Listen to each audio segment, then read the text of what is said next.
क्या आपने कभी सोचा है कि हम जम्हाई क्यों लेते हैं? यह सिर्फ बोरियत का संकेत नहीं है। चलिए जानते हैं इसके पीछे का विज्ञान।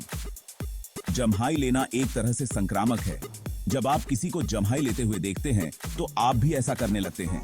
ऐसा क्यों होता है? वैज्ञानिक कहते हैं कि यह हमारे मस्तिष्क को आराम देने का एक तरीका है। कभी कभी जम्हाई लेना मजेदार भी हो सकता है। यह आपको ताजा महसूस कराता है। जब हम गहरी सांस लेते हैं तो हमारा मस्तिष्क सक्रिय होता है। जब हम जम्हाई लेते हैं तो ज्यादा ऑक्सीजन मिलती है। इससे हमारे मस्तिष्क का तापमान ठीक रहता है। इसे समझिए जैसे आपके मस्तिष्क का एसी चल रहा हो। लेकिन क्या जानवर भी जम्हाई लेते हैं?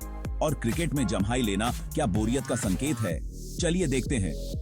हाँ, जानवर भी जम्हाई लेते हैं। यह उनके लिए भी आराम का संकेत है।